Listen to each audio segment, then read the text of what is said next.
Welcome again to Woodturning with Dick. Woodturning with Dick. Gonna show you today how to do a miniature river piece.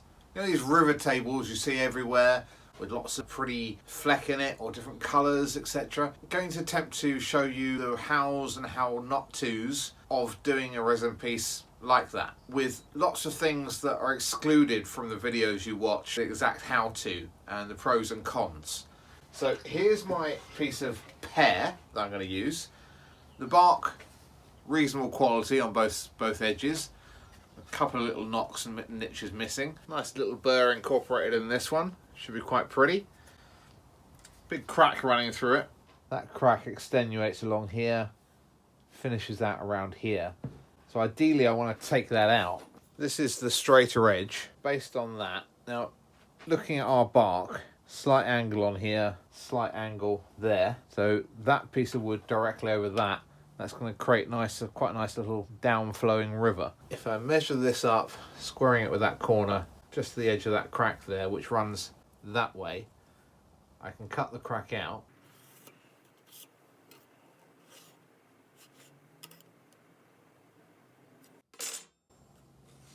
As an additional feature to this, I'd like to put a bowl in one of these halves. Not both, it'd just be a bit of overkill.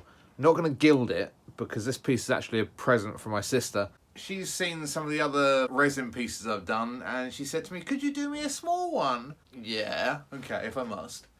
So it's going to be a wall hanging piece. Now I'm thinking a bowl around that sort of size. That's obviously the top.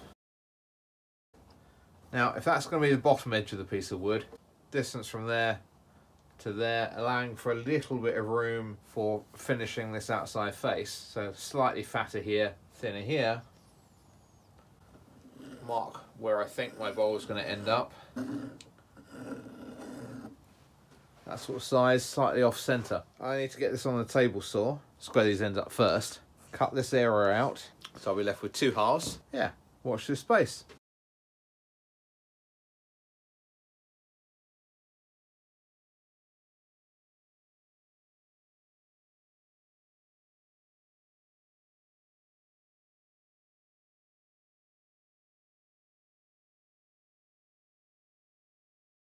When you turn a bowl in a piece of wood, normally you put a chuck grip in the back, don't you? When the wood is reasonably thin like this, trying to get a maximum depth of bowl so you get a nice bowl shape in the wood rather than having to have it too shallow because you've got a chuck grip the other side. Do check and make sure that your lathe has enough clearance depending on where you're putting the bowl. It might dictate that you need to move the bowl further over this side. Find where the centre of your bowl is, flip it over, glue any random block of wood on the back that's about the middle there. Then, once that's glued on and set, use a good glue, something like a Type Bond original wood glue. Awesome stuff. Leave it to set for 24 hours. Put your faceplate on here if your faceplate is small enough. Put it on the lathe, flip it over, turn a chuck grip into that piece of wood, flip it over again, turn your bowl. Another method of doing it would be to do a similar thing. Got a pre-drilled piece of wood here to use to put my drill chuck pin to. I'm going to glue that on there, put that in there, put it on the lathe, turn my bowl, and then I can knock this off or plane this off, or cut it off as I wish. Right, just going to glue and clamp it.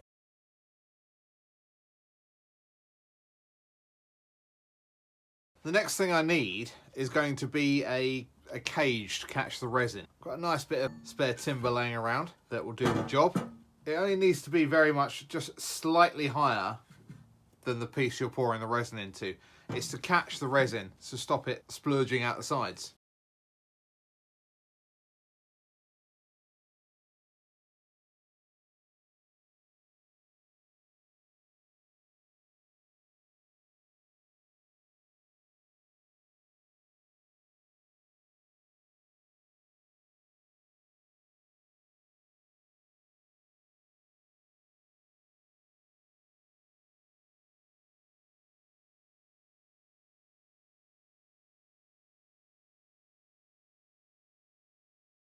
That's me box made. I've measured these so they're almost the exact width of this. Now I'm doing this a bit blind because I don't know exactly how wide I want my river. I've allowed it for a bit wider than it should be, and then if I need thinner river, and just move that up when the other piece is in there with its bowl turned. In terms of the barrier at the back, a thick plastic is ideal, but if you use plastic and it gathers here at all, the imprint will come up into the back of the resin. You don't want that, so I tend to use a thin bit of MDF. Thought you'd like to see this. Very slightly off for exactly where I wanted it. Held a pencil on the rest here, just run it round. So the centre is more there now. Oh well.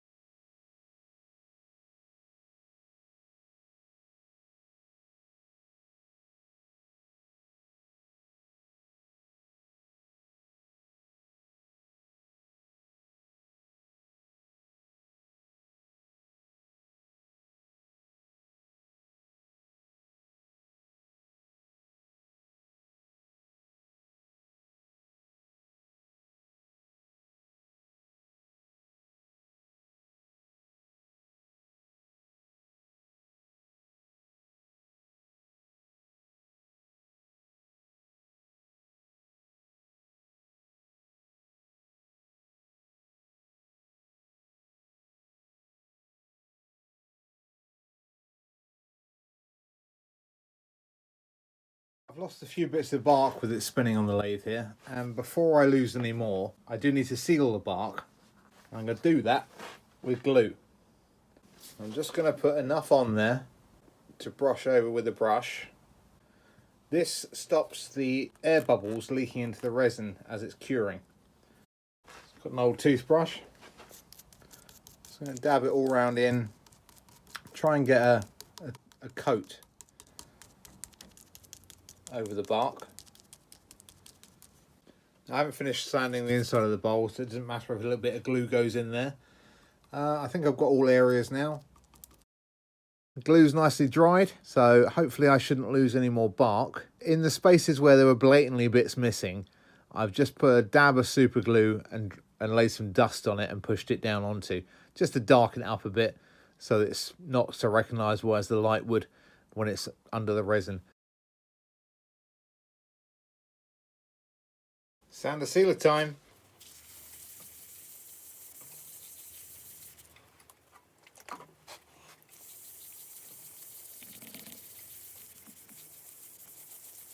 The burr is lovely.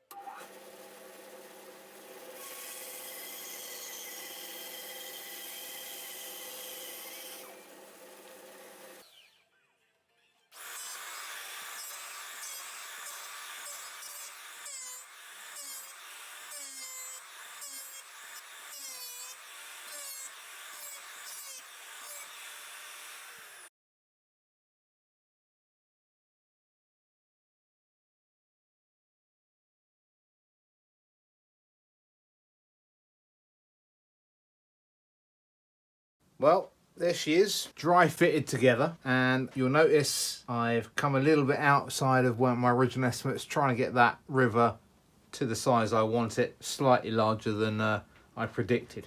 So, glue in time. It's all been dry fitted. Pencil round your piece so you know where your glue's going. I've glued both pieces of natural edge. Everything's quite dusty at the moment. Before we actually do anything, I'm going to dust everything down. There'll be lots more gluing going on yet. Okay, that's everything marked. You can see where your piece is going to fit. Dusting down time. Just getting rid of any little bits of dust. I'm going to actually vacuum it before I pour any resin. I want a barrier of glue underneath the borders.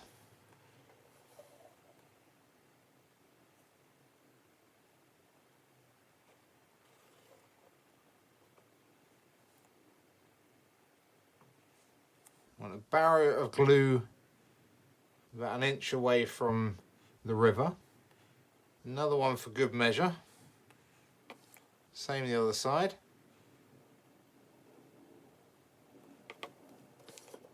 Also up the sides of the piece.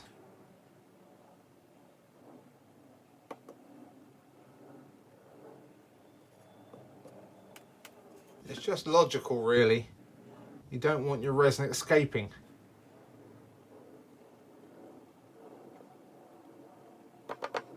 There will be one final barrier in a moment.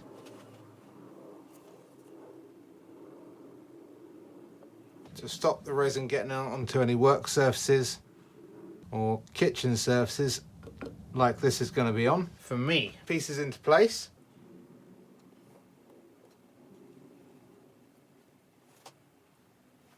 Squish down.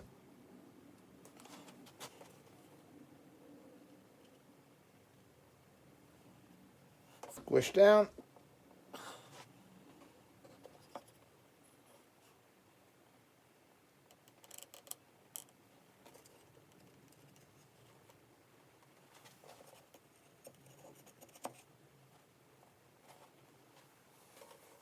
Line everything up as it should be.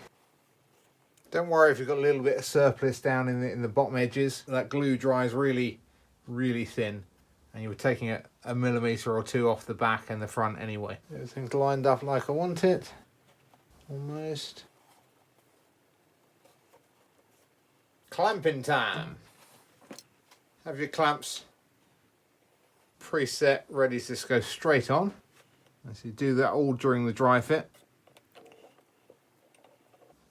Pushing down.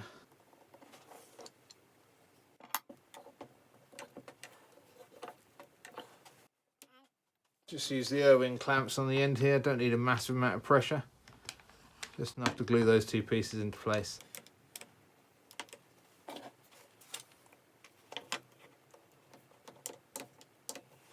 These do serve a purpose other than stopping the resin coming out. I will explain it later. But for now, let's wait for that to dry, then we'll do the outer membrane. I'll talk you through that in a moment. Actually, next. Okay, 24 hours have passed. I can now unclamp it. You think, after all that glue, all the clamping, there's no way. You pour your resin in there, no way it's going to leak. You'll be surprised. It's almost like trying to contain water within wood. Pinprick of a gap, it will get through it. I've tried thin plastic, like bin bags. I've tried other thin plastics. The problem with thin plastic is it can tear easily. And you've got a hole and you've got a leak. The best solution I found, rubble sacks. On a small piece like this, 1 bag or even half a bag is more than ample.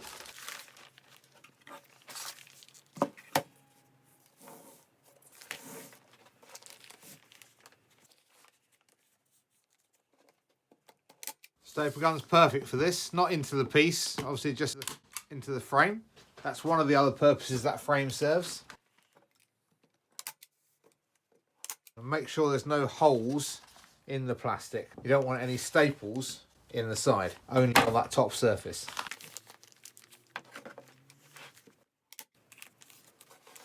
And there we have our double membrane.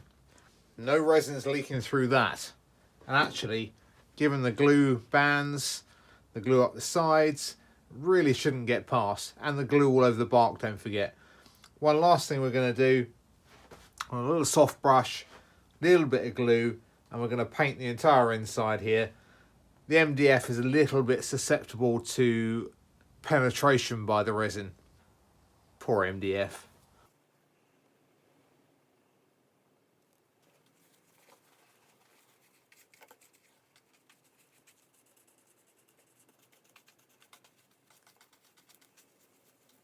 Just going to give it another quick coat over the bark. What that'll do, creates a barrier. The wood will leak air bubbles into the resin as it cures. Earlier I put on a very good coat of the glue, so this is really just a quick once over. Another 24 hours, I'll probably give it 48, and that will be ready for pouring some resins. How exciting. Someone eventually put me onto this stuff.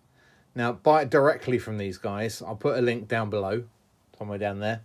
You can pour it at least 5 centimeters deep, which gives you enough pour, depending on what you're doing, for 1 or 2 pours to fill a piece like I'm doing. And actually, I could do the whole damn thing in one if I wanted to. I'm not going to, I'll explain why in a minute. But this stuff says on it 2.5 parts of part A, and part B is 1 part. We're not going to use that. The guy who works at Glasscast for river tables and such similar, he advised me that 4 parts to 1 part, and that's the ratio we're going to use.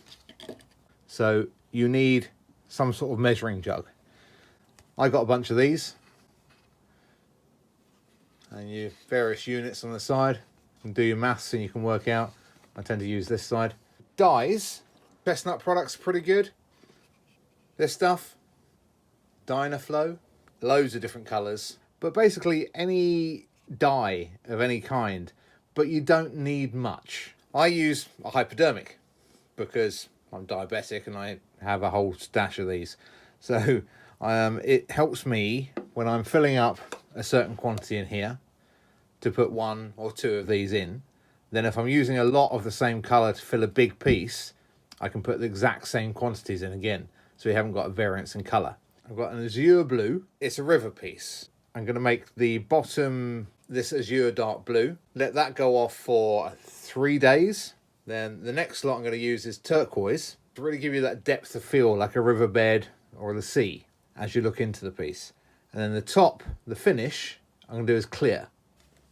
If we use 200 and then 50 of the hardener, that gives us roughly the right amount of resin that I want. The other important thing that this does say is shake well before use. Make sure you do. It does separate slightly in the pot.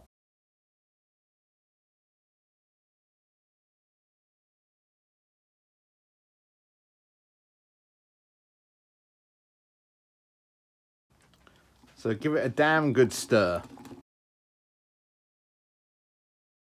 Transfer from pot to pot, slow pouring while you do so, and mixing at the same time. I think I might just add a bit more dye to this to make it a little bit darker. I think that will do. Just need to make a little barrier to stop the resin pouring into the bowl when we finally do fill it up in a few days' time. Now pouring the resin, pour from a good height, nice and slowly, so you've only got a very thin stream. This amount of resin I've got should take you a good minute or so to pour.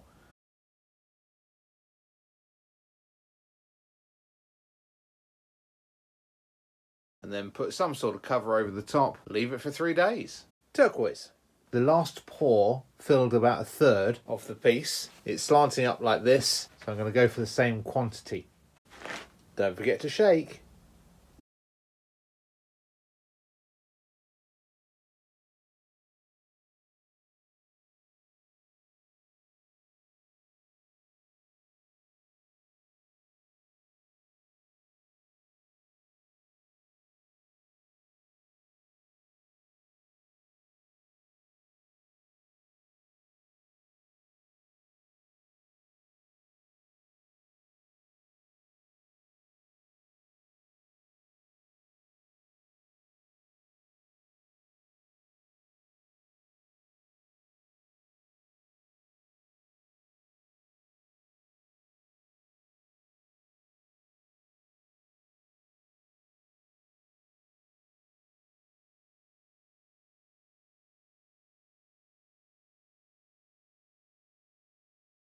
Initially, let's get this unpicked and get this plastic off, get this tape off, and I'll be back in a sec.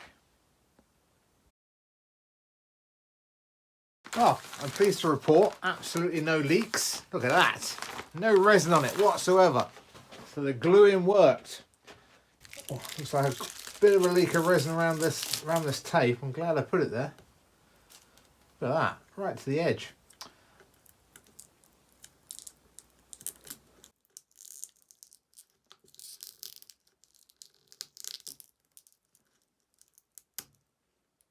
Right, so this outside edge serves 3 purposes. Stopping the resin oozing and pouring out the ends here, because you need something as barrier. Secondly, for tacking that cover to. Thirdly, when you're using the oscillating sander or any sort of sanding, if you're doing it with a block and sanding it in circles very laboriously, or you're using the oscillating sander, then in a minute I'm going to trim these down to the same level as this, and then when I'm using the oscillating sander, when you get near the edges, it's not going to bow over, or it'll bow over on this corner, not on the corner of the piece. Thus, you're keeping this as flush as possible.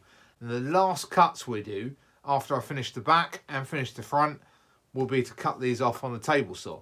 Next job is to trim these down and to cut this MDF off the back.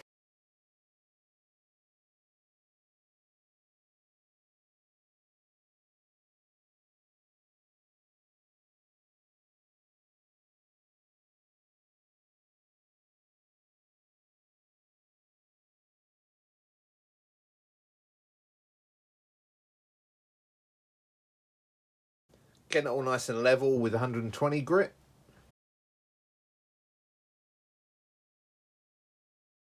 Yeah, too much dust. Need to get the shop vac attached to this. That's better. 180, 240, 320, 400, 600, 1000, 2000, 3000. Can't go up any higher in terms of pitch, but no. Then on to Yorkshire grit, the super fine stuff, and then some plastic polish. Maguire's seems to give it a very nice clear finish. The back doesn't have to be perfect, just clear enough to let the light through. I've got this to a reasonable finish. I want to be able to rest that on something to stop scratching it. The back of MDF has got that kind of texture to it. That will do nicely. Pop that on top. I'm going to go at this with 120, even a lot of this out. Being very careful around the bowl here. Try not to let the oscillating sander dip in and damage the edge of the bowl. But obviously I've got a lot of work to do around here. A little bit of a dip in where the wood's higher than the resin level. Yeah, okay, so let's crack on. Not going to bore you with all the sanding, so we'll start off with the 120 grit and get this nice and even.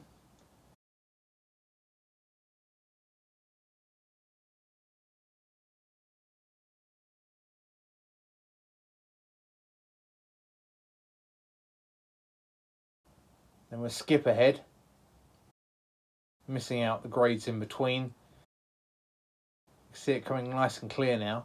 Brings up a really good fine finish with 3000 grit. It's the Maguire's Plastic PX. Removes fine scratches, cloudiness and stubborn oxidization. Seems to work very well on the resin.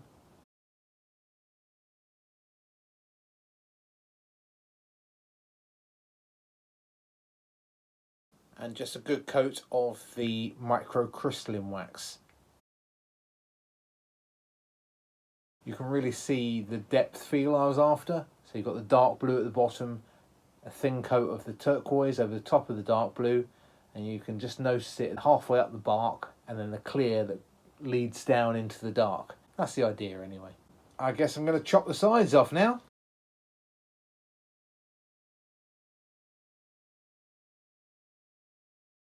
Got the finishing to do on the sides and top. I won't bore you with videoing this finishing. For the hanging on the wall, I'm going to put these French cleats. Normally I'd make them out of wood, similar principle. On this occasion I want it quite close to the wall, so I've got these French cleats. I need to clean the metal up, drill a couple of holes appropriately. I don't want to drill a hole here and a hole here. A hole here is fine, but a hole here, that screw's going to come straight through the wood. So I'm going to put it right up the top here, screwing into solid wood, and then level that on the wall and hooks straight on. Voila! Got that lovely clear finish with the Maguire's. Renaissance wax last, covers the wood and the plastic. Done and finished. Just some little bits of workshop dust over it. You can see the three colours there quite clearly. The clear, the turquoise blue, and the azure blue. Anyway, hopefully I think the sister will be quite pleased with her present.